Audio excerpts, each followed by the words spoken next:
On t'a fait du mal, et tu le sais. Mais ce qui est curieux, ce n'est pas cela. Ce qui est vraiment dérangeant, c'est de te rendre compte que, bien souvent, tu continues à y penser encore et encore, comme si tu pouvais changer ce qui s'est déjà produit. C'est là que la philosophie stoïcienne te donne une sorte de gifle, mais une gifle qui réveille. Et si le problème n'était pas ce qu'on t'a fait, mais le pouvoir que tu continues à lui accorder? Oui, c'est dur à entendre.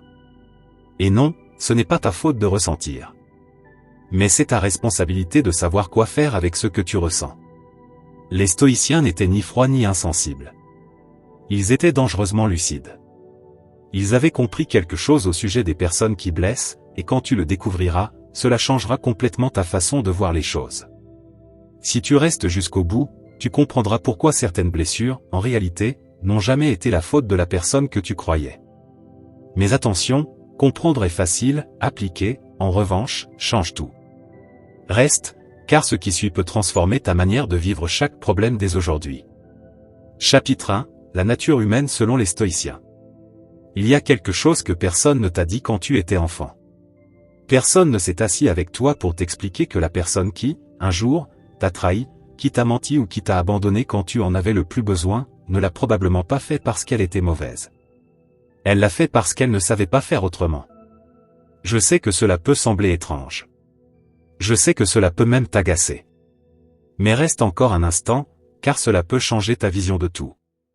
Les stoïciens, ces philosophes de la Grèce et de la Rome antique, qui cherchaient sans cesse comment devenir de meilleures personnes sans perdre la raison, avaient une idée difficile à accepter aujourd'hui. Personne ne fait le mal de manière volontaire.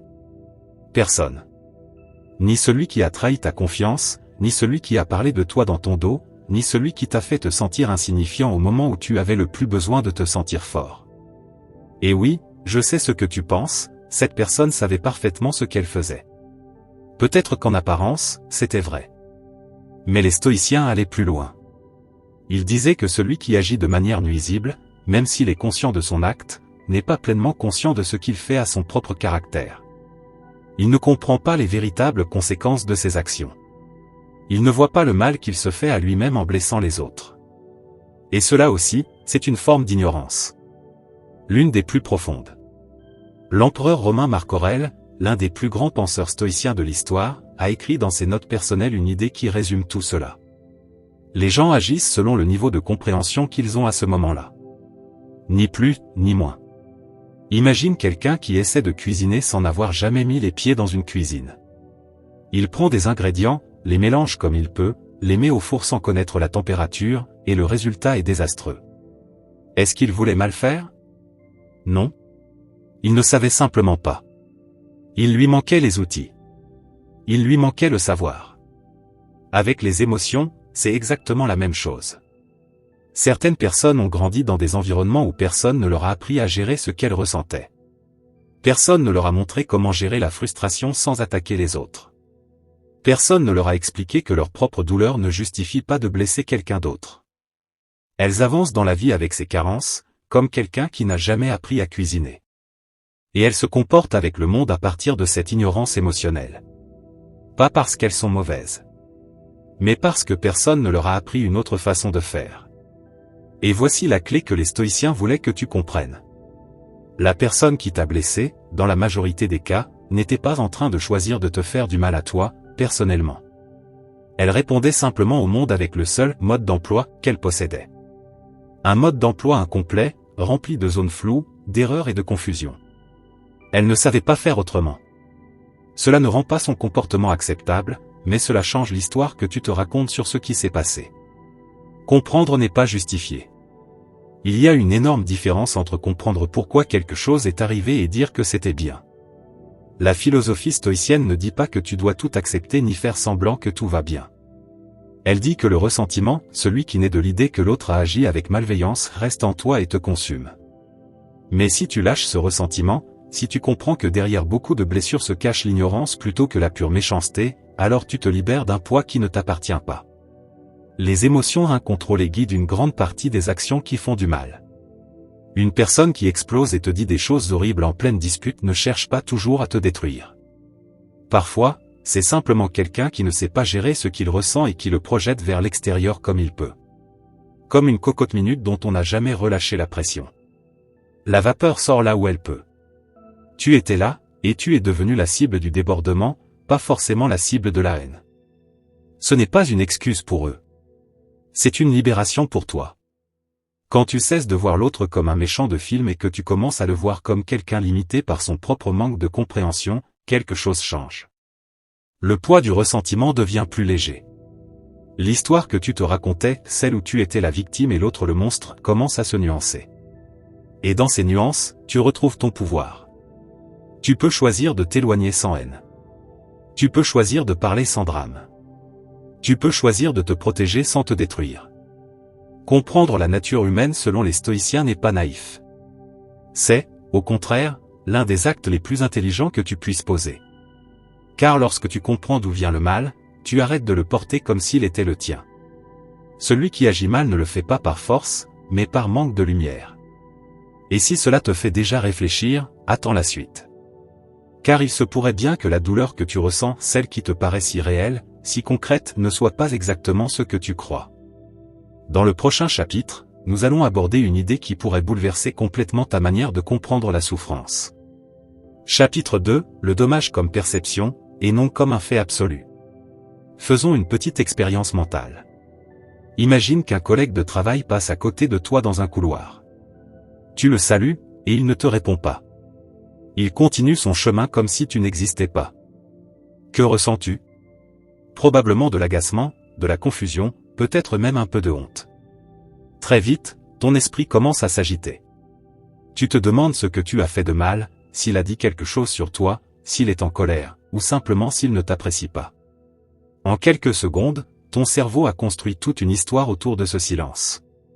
Maintenant, imagine que 2 minutes plus tard, quelqu'un t'explique que ce collègue vient de recevoir un appel qui a bouleversé sa journée. Une mauvaise nouvelle familiale. Il était tellement absorbé dans ses pensées qu'il ne t'a même pas vu. Est-ce que quelque chose change? Bien sûr. Le fait est exactement le même. Mais ton interprétation change complètement, et avec elle, ce que tu ressens. C'est ici que la philosophie stoïcienne te secoue et te rappelle quelque chose de fondamental. Ce qui fait mal, ce n'est pas l'événement en lui-même.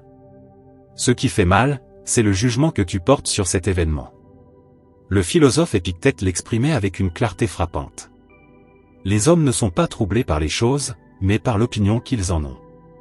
Autrement dit, ce n'est pas ce qui t'arrive, c'est le sens que tu choisis de lui donner. Attention, il ne s'agit pas d'une pensée positive naïve du type « tout est merveilleux si tu y crois ». Les stoïciens n'étaient pas naïfs. Ils vivaient dans un monde dur, rempli de guerres, de pertes, de trahisons et de souffrances. Ce qu'ils affirmaient est bien plus profond, tu possèdes un véritable pouvoir sur la manière dont tu interprètes ce qui t'arrive. Un pouvoir que personne ne peut t'enlever. Ton esprit agit comme un filtre. Tout ce qui t'arrive, ce qu'on te dit, ce qu'on te fait, ce que tu observes, passe par ce filtre avant de devenir une émotion, une réaction, une douleur ou une paix intérieure. Et avec du travail et de la conscience, tu peux affiner ce filtre. Imagine 2 personnes qui reçoivent exactement la même critique de leur supérieur. Même phrase, même ton. L'une sort de la discussion effondrée, convaincue qu'elle est un échec. L'autre en ressort en se disant « Parfait, j'ai quelque chose de concret à améliorer ». Même situation. 2 réalités totalement différentes. Qu'est-ce qui change? Le jugement intérieur. Ton interprétation peut amplifier ou réduire la douleur de manière spectaculaire. Un simple regard peut devenir une insulte, ou ne rien signifier du tout, selon la façon dont tu l'interprètes. Une parole mal placée peut te détruire, ou simplement passer sans laisser de traces. Tu as plus de contrôle que tu ne le crois. Mais cela demande un travail honnête. Car ton esprit a tendance à imaginer le pire. Il possède une sorte d'alarme interne qui, pour te protéger, suppose rapidement qu'il y a un danger. Ce mécanisme t'a été utile pour survivre, mais dans la vie quotidienne, il devient souvent une source de souffrance. Dans ces moments-là, les stoïciens t'inviteraient à te poser une question différente. Pas « pourquoi me fait-il ça ?» mais plutôt « suis-je sûr que la situation est réellement telle que je l'interprète ? Est-ce que je comprends correctement ce qui se passe ? Ou suis-je en train d'ajouter des couches de sens qui n'existent pas ? Parfois, la réponse ne sera pas rassurante. Oui, il existe des cas où le mal est réel. Oui, certaines personnes agissent consciemment de manière nuisible. Mais même dans ces situations, l'intensité de ta souffrance dépend en grande partie de la manière dont tu traites intérieurement ce qui s'est passé. Le contrôle est dans ton esprit, pas dans les actions des autres. Voilà l'invitation des stoïciens, reprendre ce contrôle. Non pas pour nier la douleur, mais pour décider de son intensité et de sa durée. Tu ne souffres pas uniquement à cause de ce qu'on t'a fait. Tu souffres aussi à cause de l'histoire que tu te racontes à ce sujet. Tout ce que tu viens de lire concerne ta perception, ton filtre, ton interprétation. Mais il y a quelque chose d'encore plus profond. L'origine même du mal. Et lorsque tu comprendras ce que les stoïciens pensaient de cette origine, tu commenceras peut-être à regarder ceux qui t'ont blessé avec un regard totalement différent. Chapitre 3, l'ignorance comme racine du mal. Il existe un mot que nous associons presque automatiquement au mal, la méchanceté. On dit souvent: c'est une mauvaise personne. Il a fait ça pour me nuire. Il savait parfaitement ce qu'il faisait. Et parfois, c'est vrai. Certaines personnes agissent avec une cruauté consciente. Mais la philosophie stoïcienne soutient que ces cas sont bien plus rares que nous ne le pensons. Dans la grande majorité des situations, derrière le mal, il n'y a pas de méchanceté, mais de la confusion, de la peur et de l'ignorance. Pas l'ignorance de celui qui ne sait ni lire ni écrire, mais celle de celui qui ne se connaît pas lui-même. De celui qui n'a jamais appris à gérer ce qu'il ressent. De celui qui agit à partir de ses blessures sans même s'en rendre compte. Certaines personnes vivent depuis des années en mode survie. Elles ont appris, souvent dès l'enfance, que le monde est dangereux. Qu'il ne faut pas faire confiance.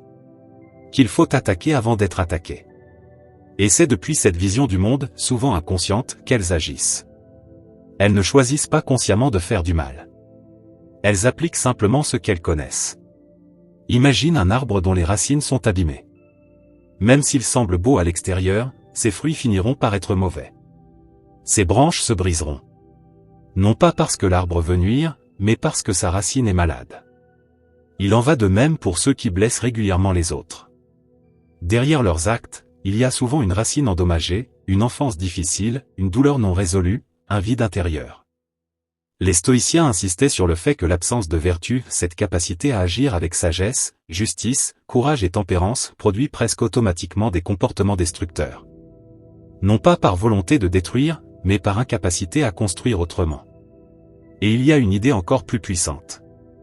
Le mal en dit plus sur celui qui le fait que sur celui qui le reçoit. Quand quelqu'un te méprise, te trahit ou t'humilie, cela révèle ses peurs, ses limites, ses insécurités. Cela ne dit rien de définitif sur toi. Si quelqu'un te lance de la boue, cette boue vient de lui. Tu peux te salir si tu restes immobile, mais si tu t'écartes, elle ne te définit pas. Maintenant, voici une vérité parfois difficile à accepter. Comprendre que quelqu'un a agi par ignorance ne signifie pas que tu dois rester à ses côtés. Cela ne signifie pas que tu dois lui donner une nouvelle chance. Cela ne signifie pas que ce qu'il a fait est acceptable. Cela signifie simplement que tu peux lâcher prise sans attendre qu'il change. Tu peux t'éloigner sans que ta paix dépende de sa prise de conscience. Tu peux fermer la porte calmement, au lieu de la claquer dans la douleur. La compassion stoïcienne n'est pas une faiblesse. C'est la lucidité de celui qui comprend, et qui, justement pour cette raison, prend de meilleures décisions. Tu vois quelqu'un qui ne sait pas. Et à partir de là, tu peux choisir librement la place qu'il occupe ou non dans ta vie. Celui qui blesse est souvent perdu ou confus. Mais cela ne t'oblige pas à te perdre avec lui. Chapitre 4, distinguer ce qui dépend de toi. Voici l'une des idées les plus puissantes du stoïcisme, et aussi l'une des plus simples. Il y a des choses qui dépendent de toi. Et d'autres qui ne dépendent pas de toi. Point. Cela semble évident. Presque trop simple. Et pourtant, si tu l'appliques réellement, tu verras que la plupart de tes souffrances viennent du fait que tu essaies de contrôler ce qui ne dépend pas de toi. Le comportement des autres. Leur opinion sur toi. Leurs décisions. La façon dont ils te traitent. Le fait qu'ils te respectent ou non. Rien de tout cela ne dépend de toi. Et pourtant, combien d'énergie y consacres-tu? Combien d'heures à ressasser ce que quelqu'un a dit? Combien de temps à essayer de faire comprendre à quelqu'un ce qu'il refuse de comprendre? Combien d'efforts pour changer ce qui est hors de ta portée? Certaines personnes passent des années à attendre des excuses. Elles attendent qu'un proche, un ancien partenaire ou un ami reconnaisse le mal causé. Et pendant ce temps, leur vie reste en pause. Comme si elles ne pouvaient avancer qu'une fois cette reconnaissance obtenue. Mais cette reconnaissance ne dépend pas d'elles.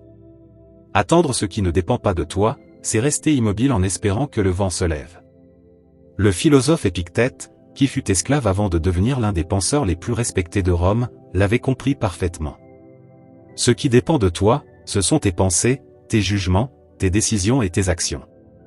Rien d'autre. Imagine qu'il se mette à pleuvoir. Tu peux passer la journée à te plaindre, à t'énerver contre le ciel, ou bien prendre un parapluie, accepter la situation et continuer ta journée.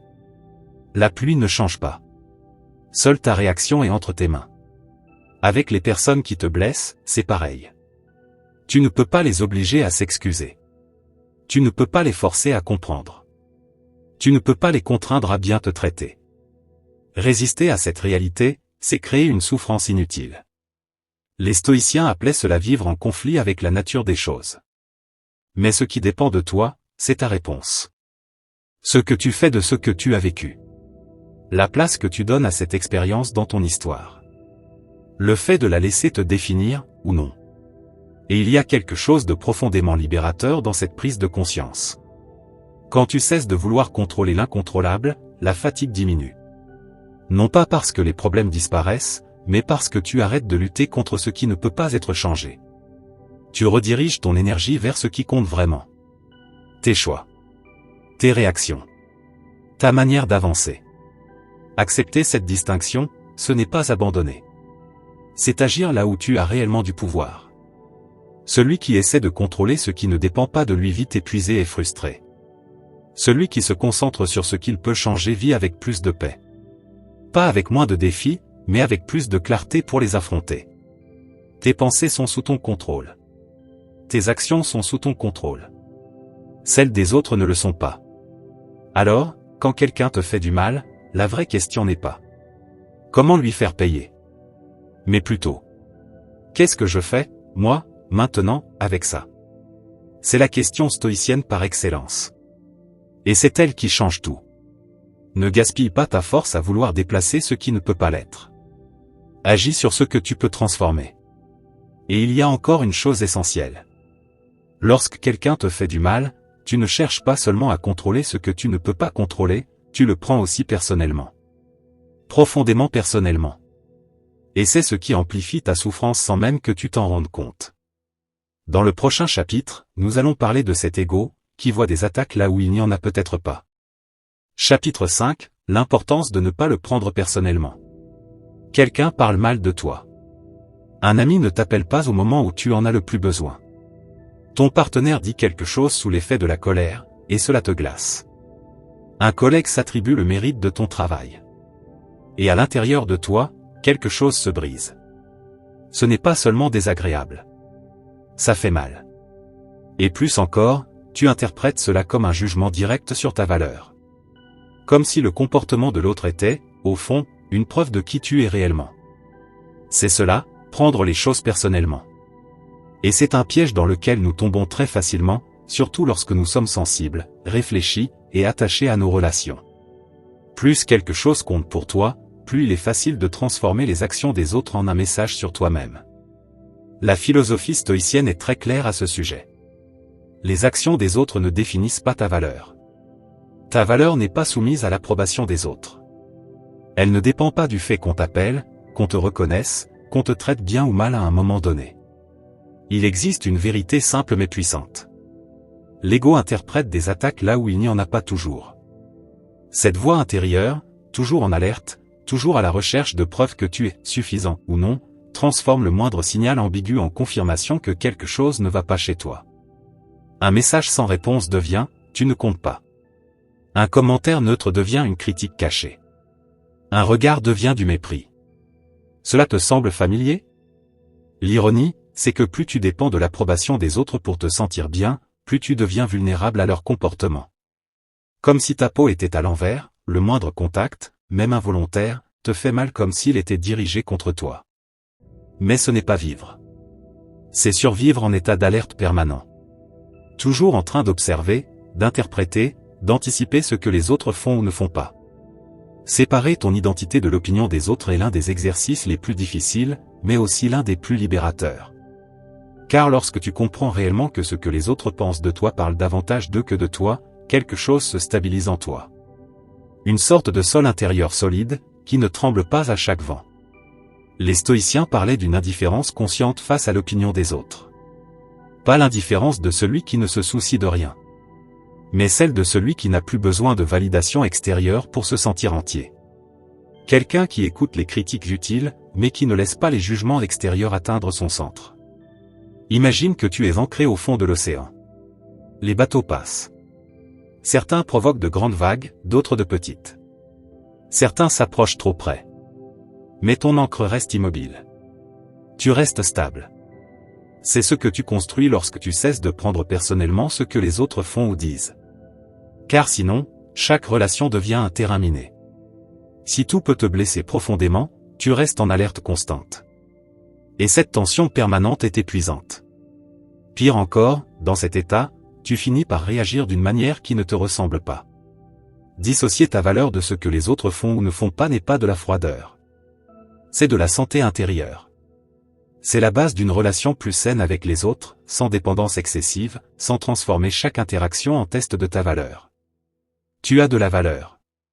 Indépendamment de ce que les autres choisissent de faire aujourd'hui. Et cela, personne ne peut te l'enlever. Ta valeur n'est pas entre les mains de ceux qui refusent de la voir. Maintenant que tu comprends qu'il ne faut pas tout prendre personnellement, une question se pose naturellement. Comment réagir, alors ? Que faire quand quelqu'un te blesse réellement et que tu dois agir ? Les stoïciens avaient une réponse très claire, et peut-être surprenante. Chapitre 6, la réponse vertueuse face au mal. Il y a en nous quelque chose de très profond qui, lorsqu'il est blessé, veut rendre coup pour coup. C'est un instinct ancien. Quand quelqu'un nous fait du mal, une part de nous réclame justice, et parfois, cette justice prend la forme de la vengeance. Rendre ce qu'on a reçu. Faire ressentir à l'autre ce qu'on a ressenti. Les stoïciens comprenaient parfaitement cet élan. Ils ne vivaient pas dans un monde idéal. Ils connaissaient la guerre, la trahison, la cruauté. Mais ils défendaient une idée qui demande beaucoup de force pour être appliquée. La bonne réponse face au mal n'est pas davantage de mal. Non pas parce que tu dois être parfait ou gentil, mais parce que c'est toi qui perds lorsque tu descends à ce niveau. Imagine que tu es un miroir propre. Quelqu'un te lance de la boue. Si tu lui en renvoies, vous êtes maintenant tous les deux couverts. Mais si tu restes propre, la différence parle d'elle-même. Ta manière d'agir devient une réponse plus puissante que n'importe quelle vengeance. Agir avec justice, même face à l'injustice. Voilà ce que propose le stoïcisme. Tu n'as pas à devenir ce qui t'a blessé pour te sentir réparé. Tu as à rester fidèle à qui tu es. La dignité personnelle devient alors une priorité. Non pas une fierté blessée, mais une cohérence profonde entre ce que tu crois et ce que tu fais, même dans les moments difficiles. Car soyons honnêtes. Quand quelqu'un te fait du mal, avoir raison fait du bien. Tu veux être reconnu. Tu veux que l'autre admette son tort. C'est humain. Mais il y a un piège. Dans cette quête de justice ou de reconnaissance, tu peux commencer à agir d'une manière qui te déforme, qui t'éloigne de la personne que tu veux être. Et dans ce processus, tu perds quelque chose de plus précieux que le fait de gagner. Tu perds ta paix intérieure. Certaines personnes réagissent impulsivement, puis regrettent. Et ce regret ajoute une nouvelle couche de souffrance. D'abord la blessure reçue. Ensuite la culpabilité de leur propre réaction. Un double poids. La réponse vertueuse des stoïciens n'est pas la passivité. Tu peux parler. Tu peux poser des limites. Tu peux t'éloigner. Tu peux te défendre. Mais avec lucidité, pas avec impulsivité. Il y a une immense différence entre dire calmement « Ce que tu as fait est inacceptable, et je ne l'accepte pas » et le dire dans un débordement émotionnel. Dans le premier cas, tu gardes ton pouvoir. Dans le second, tu le perds. Choisir la raison plutôt que la réaction demande un effort réel. Mais c'est le seul chemin qui ne te coûte pas ta paix intérieure. Ne pas rendre le mal pour le mal, ce n'est pas de la faiblesse. C'est refuser de salir ton histoire avec ce que tu n'es pas. Et il y a encore quelque chose d'essentiel. Les personnes qui répondent avec intégrité face au conflit inspirent quelque chose que la vengeance ne pourra jamais inspirer. Pas parce qu'elles cherchent l'admiration, mais parce que cette cohérence entre leurs valeurs et leurs actes se ressent.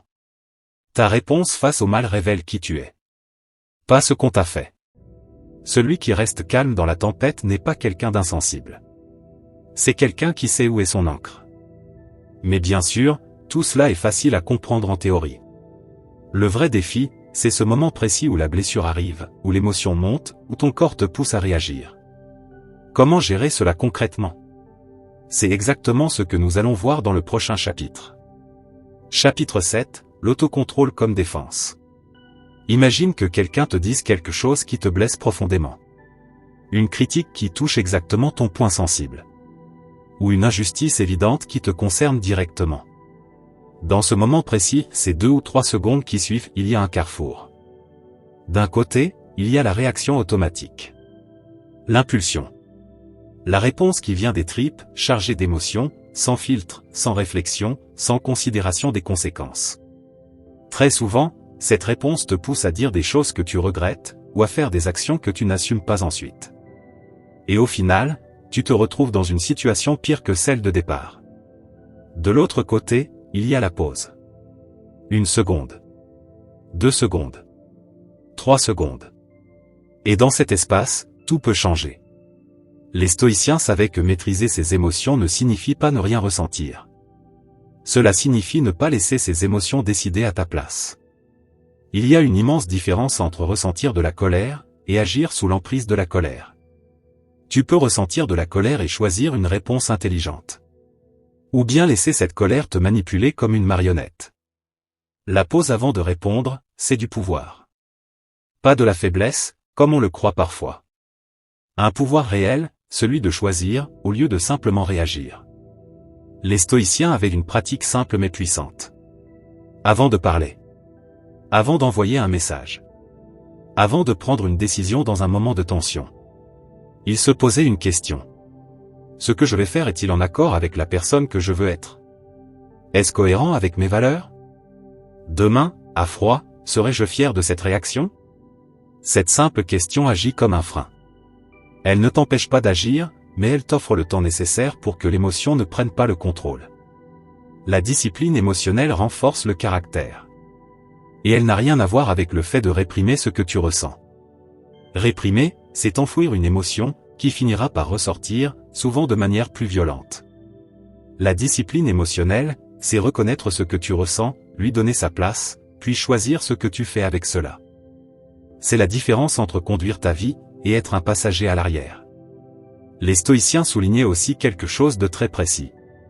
Le temps que tu laisses passer avant d'agir change complètement le résultat. Répondre à un message qui t'a mis en colère 5 minutes après, n'est pas la même chose que répondre le lendemain. Les faits sont identiques. Tu es la même personne. Mais ta réponse sera différente, parce que l'émotion aura changé d'intensité. Apprendre à attendre, ce n'est pas de la passivité. C'est de la stratégie. Parfois, ne pas réagir est la meilleure réponse. Et dans certaines situations, la réponse la plus puissante que tu puisses donner, c'est le silence. Pas un silence de peur ou de faiblesse. Un silence conscient. Celui de quelqu'un qui a compris que la situation ne mérite pas son énergie. Certaines personnes cherchent à te provoquer.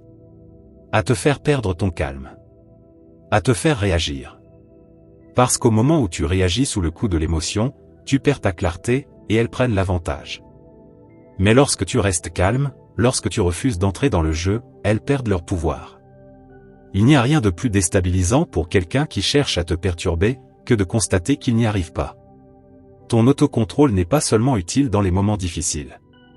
C'est une construction quotidienne. Chaque fois que tu retiens une réaction impulsive. Chaque fois que tu choisis la pause. Tu entraînes quelque chose en toi. Tu renforces ce muscle. Et avec le temps, répondre avec lucidité devient plus naturel. Pas facile, mais accessible. La philosophie stoïcienne ne te demande pas de devenir un robot sans émotion. Elle te demande de rester maître de toi-même. Toujours. La plus grande force n'est pas celle qui frappe le plus fort. Mais celle qui sait quand ne pas frapper. Nous avons vu comment répondre face au mal. Mais il reste une question essentielle. Car il y a quelque chose que beaucoup de personnes portent pendant des années. Quelque chose qui dépasse la réaction du moment. Ce qui reste après. Le poids. La trace. Ce qui ne disparaît pas. Et les stoïciens avaient une vision très profonde à ce sujet. Une vision du pardon, probablement différente de ce que tu imagines. Chapitre 8, le pardon selon la philosophie stoïcienne.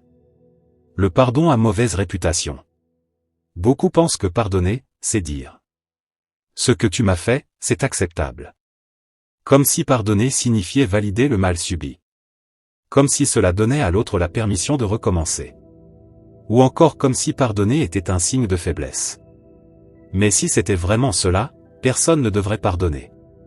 Heureusement, ce n'est pas le cas. La vision stoïcienne du pardon est totalement différente. Pardonner ne signifie pas justifier. Cela signifie te libérer.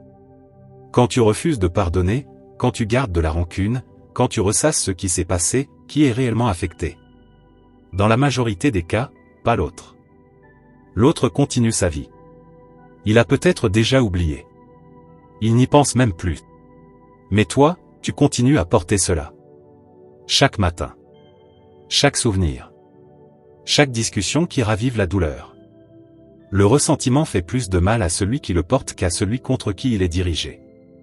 C'est comme boire du poison en espérant que l'autre tombe malade. Garder de la rancune a un coût réel. Cela consomme ton énergie. Cela colore ton humeur. Cela t'attache au passé, à quelque chose que tu ne peux plus changer. Et pire encore. Cela te maintient lié à la personne que tu voudrais oublier. Paradoxalement, plus tu refuses de pardonner, plus cette personne occupe de place dans ton esprit. Le ressentiment ne te protège pas. Il te maintient connecté à ce qui t'a blessé. Lâcher prise, en revanche, te permet d'avancer. Cela ne signifie pas oublier. Cela ne signifie pas reprendre la relation. Cela ne signifie pas accepter l'inacceptable. Cela signifie simplement arrêter de payer, toi, pour une faute commise par quelqu'un d'autre. Vu ainsi, le pardon devient un acte de force. Un acte profondément puissant. Car il va à l'encontre de ce besoin humain de vouloir avoir raison, d'être reconnu comme victime, de voir l'autre admettre ses torts. Tout cela peut être vrai, et pourtant, pardonner reste le choix le plus intelligent pour toi. Imagine que tu portes un sac sur ton dos. À l'intérieur, il y a tout ce que tu n'as pas pardonné. Les trahisons. Les humiliations. Les paroles blessantes. Les promesses brisées. Chaque élément a un poids. Certains sont légers. D'autres sont lourds. Et tu portes ce sac partout. Dans chaque relation. Dans chaque nouvelle opportunité. Dans chaque jour qui commence. Pardonner, c'est vider ce sac. Non pas pour excuser celui qui l'a rempli. Mais pour te permettre d'avancer plus léger. Les stoïciens ne disaient pas que c'était facile. Ils disaient que c'était nécessaire. Pour toi, pas pour l'autre. Et il y a une dernière chose essentielle. Le pardon ne dépend pas de l'autre. Tu n'as pas besoin qu'on te demande pardon. Tu n'as pas besoin que l'autre comprenne. Tu n'as pas besoin qu'il change. Le pardon qui te libère dépend uniquement de toi. Cela signifie que tu peux commencer maintenant. Pas comme un acte envers l'autre. Mais comme un acte envers toi-même. Pardonner, c'est retirer cette personne de ton esprit, sans lui laisser écrire la fin de ton histoire. Et puisque nous parlons de se libérer, de lâcher ce qui te retient. Il existe une dernière idée stoïcienne qui peut transformer ta vision du mal et de la douleur. Car chaque blessure que tu reçois, si tu apprends à la regarder autrement, peut devenir une source de force.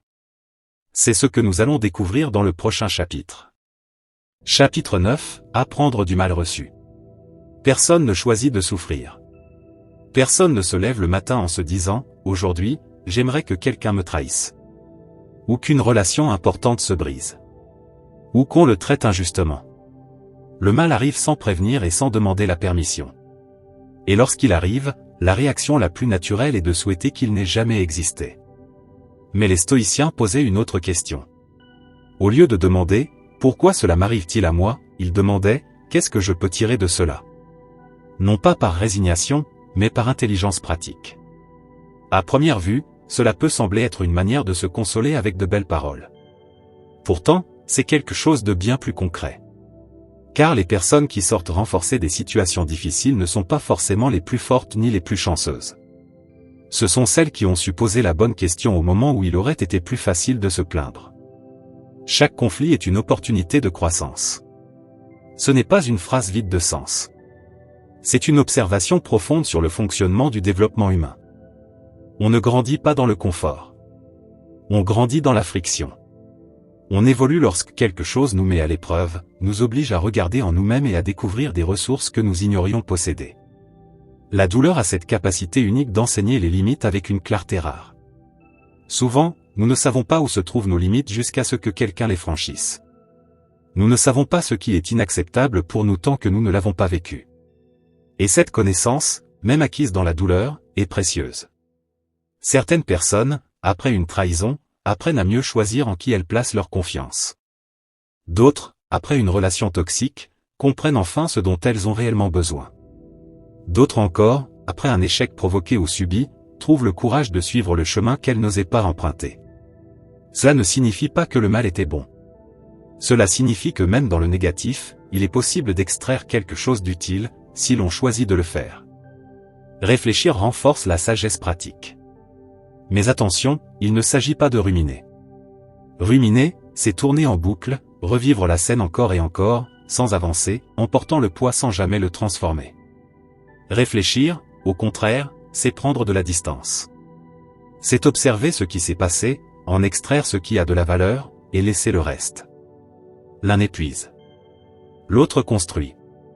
Transformer une expérience négative en apprentissage ne revient pas à nier sa douleur. Cela revient à refuser qu'elle ne soit que cela. Les stoïciens avaient une idée puissante, l'obstacle n'est pas ce qui bloque le chemin, il est le chemin. Ce qui te fait obstacle, ce qui te blesse, peut devenir l'accès à quelque chose de plus grand, une pensée plus claire, des limites plus solides, une force plus authentique. Regarde les arbres qui poussent dans les zones de vent violent. Leurs racines s'enfoncent plus profondément. Leur tronc devient plus robuste. Le vent qui les secoue ne les détruit pas. Il les renforce. À condition qu'ils aient un sol solide. Et toi, ce sol, tu l'as déjà construit. À travers tout ce que tu as traversé jusqu'ici. Chaque épreuve, si tu la travailles consciemment, renforce encore cette base. Alors, ne demande pas à la douleur de ne jamais venir. Demande plutôt qu'elle te laisse quelque chose lorsqu'elle s'en va. Les blessures bien guéries deviennent des cicatrices. Et ces cicatrices, avec le temps, se transforment en repères. En cartes. Nous avons parcouru un long chemin, comprendre ce qui blesse, apprendre à ne pas prendre les choses personnellement, répondre avec justesse, développer le contrôle de soi, et finalement transformer la douleur en apprentissage. Mais il reste encore l'essentiel. Le point où tout converge. Celui qui parle d'un état que beaucoup cherchent toute leur vie, sans réaliser qu'il est bien plus proche qu'ils ne le pensent. Vivre en paix, malgré les autres. Chapitre 10, Vivre en paix malgré les autres. Il existe une illusion que beaucoup d'entre nous entretiennent sans même s'en rendre compte, l'illusion que nous serons bien lorsque les autres changeront. Lorsque cette personne comprendra enfin ce qu'elle a fait. Lorsqu'on te demandera pardon. Lorsqu'on cessera de te traiter ainsi. Lorsqu'on reconnaîtra enfin ta valeur. Lorsque le monde deviendra un peu plus juste. Lorsque les gens autour de toi seront meilleurs. En attendant, la paix attend. Elle attend encore. Et encore. Tu connais ce type de personne. Peut-être même que tu as été cette personne à un moment de ta vie, celle qui repousse son bien-être à plus tard, jusqu'à ce qu'une condition extérieure s'améliore. Quand cela sera réglé, je pourrai aller bien. Quand cette situation changera, alors je serai en paix. Mais le temps passe. Les conditions ne sont jamais parfaites. Et la paix reste toujours au coin de la prochaine étape, sans jamais arriver. Les stoïciens, eux, avaient une vision claire, radicale et profondément libératrice. Tu n'as pas besoin que les autres changent pour aller bien. La sérénité que tu recherches ne se trouve pas dans les actions des autres. Elle est en toi. Elle a toujours été en toi. C'est une construction intérieure. Et même si cela peut sembler frustrant au début, parce que l'esprit préfère que la solution vienne de l'extérieur, c'est en réalité une excellente nouvelle. Car si ta paix dépendait des autres, tu serais à leur merci. Ton bien-être deviendrait l'otage de décisions que tu ne contrôles pas. Une forme d'esclavage invisible, mais bien réelle. En revanche, si ta paix est intérieure, alors personne ne peut te la retirer. Personne ne peut te la voler. Bien sûr, tu peux la perdre momentanément. La vie secoue, déséquilibre, met à l'épreuve. Mais tu sais toujours comment y revenir. Parce que le chemin est en toi. Choisir ton attitude est ta plus grande liberté. Dans chaque situation difficile, il existe un espace, même minuscule, entre ce qui t'arrive et la manière dont tu réagis. Et dans cet espace se trouve ta liberté la plus profonde. Comme l'a exprimé Viktor Frankl, la dernière des libertés humaines est la capacité de choisir son attitude face aux circonstances, même les plus extrêmes. Personne ne peut te retirer cela. La paix dont parlent les stoïciens n'est pas une distance froide ou un détachement émotionnel. C'est une indépendance émotionnelle. Tu peux l'aimer profondément. Tu peux tenir aux autres. Tu peux être affecté par ce qu'ils font. Mais sans leur laisser le pouvoir de définir ton état intérieur. Comment construire cela? Progressivement. À travers chaque décision où tu refuses de laisser l'extérieur dicter ton intérieur. Chaque fois que quelque chose t'atteint, que tu ressens l'émotion, que tu la reconnais, puis que tu reviens à toi. Cela ne veut pas dire que tu ne ressens rien. Cela veut dire que tu ne te laisses plus submerger. Imagine l'océan. À la surface, il y a des vagues. Parfois calmes, parfois violentes. Mais en profondeur, à plusieurs dizaines de mètres, tout est calme. Immobile. Vivre en paix malgré les autres, c'est apprendre à vivre depuis ces profondeurs. Savoir que les tempêtes existent. Que la surface peut être agitée. Mais que, au fond de toi, il y a un espace que rien ne peut troubler. Les stoïciens ont passé leur vie à construire cet espace intérieur. Ce n'était pas instantané. C'était un travail constant, exigeant, conscient. Marc Aurèle, qui dirigeait un empire entier sous une pression immense, s'écrivait à lui-même pour rester centré, pour ne pas se laisser emporter par le chaos extérieur. Si lui pouvait le faire dans de telles conditions, alors cela devient possible pour toi aussi. Tout ce que tu viens de parcourir va dans la même direction. Celui qui t'a blessé agissait souvent depuis l'ignorance. La douleur que tu ressens dépend en grande partie de ton interprétation. Tout n'est pas sous ton contrôle. Tu n'as pas à prendre les choses personnellement. Tu peux répondre avec maîtrise plutôt que réagir par impulsion. Tu peux faire une pause et choisir. Tu peux lâcher le ressentiment sans excuser l'injustice. Tu peux apprendre de ce qui t'a fait souffrir. Et tu peux construire une paix qui ne dépend de personne d'autre que toi. Ce ne sont pas des idées isolées. Ce sont les fondations d'une vie plus libre. N'attends pas que les autres deviennent parfaits. N'attends pas que le monde devienne juste. N'attends pas que quelqu'un te donne ce dont tu as besoin pour être en paix. Commence maintenant. La prochaine fois que quelqu'un dira quelque chose qui, avant, t'aurait fait exploser. La prochaine fois que tu sentiras le poids de quelque chose qui ne t'appartient pas. Arrête-toi. Respire. Reviens à toi. Parce que ce que tu cherches est déjà en toi. La philosophie stoïcienne n'est pas une collection de belles phrases à afficher. C'est une manière de vivre qui te rend le contrôle de ton existence. Elle te rappelle une chose essentielle. La seule chose que personne ne peut te retirer, c'est la façon dont tu choisis de vivre ce que tu traverses. Cela t'appartient entièrement. Protège-le. La paix ne vient pas lorsque tout est calme autour de toi. Elle vient lorsque tu apprends à rester calme, même lorsque rien ne l'est. Si tu es arrivé jusqu'ici, souviens-toi de ceci. Ne laisse rien ni personne te faire sentir inférieur.